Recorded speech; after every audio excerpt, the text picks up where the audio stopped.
think this scientific congress for me is something very important because as industry we've been in microimmunotherapy for the last 25 years.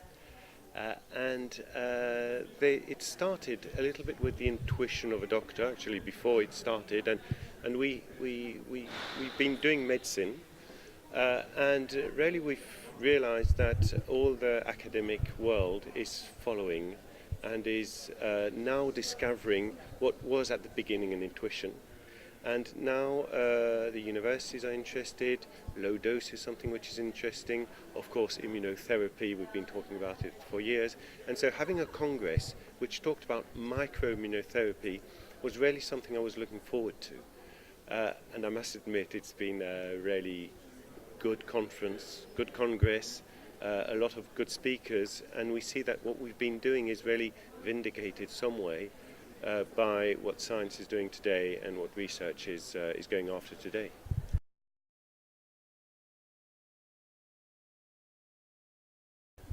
I don't think it's a belief.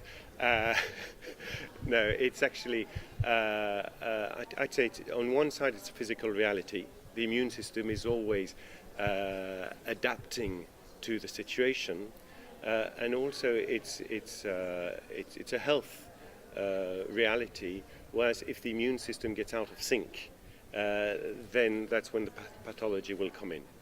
And so modulating the immune system is not an industry question, really. It's really a health question.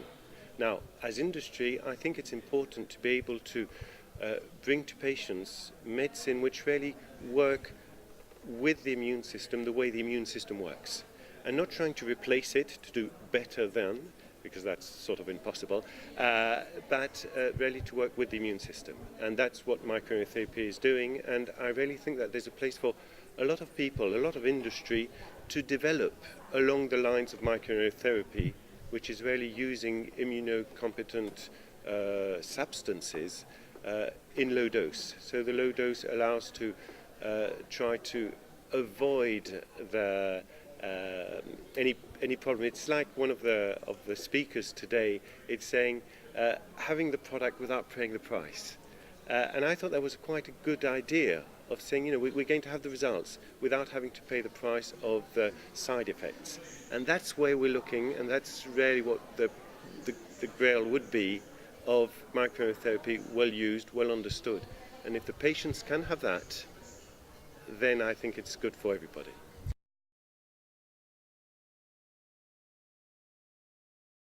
As one of the speakers today also was saying, he was talking about a case of chemotherapy and saying if we can get the chemotherapy directly to the tumor, we'll need less dose.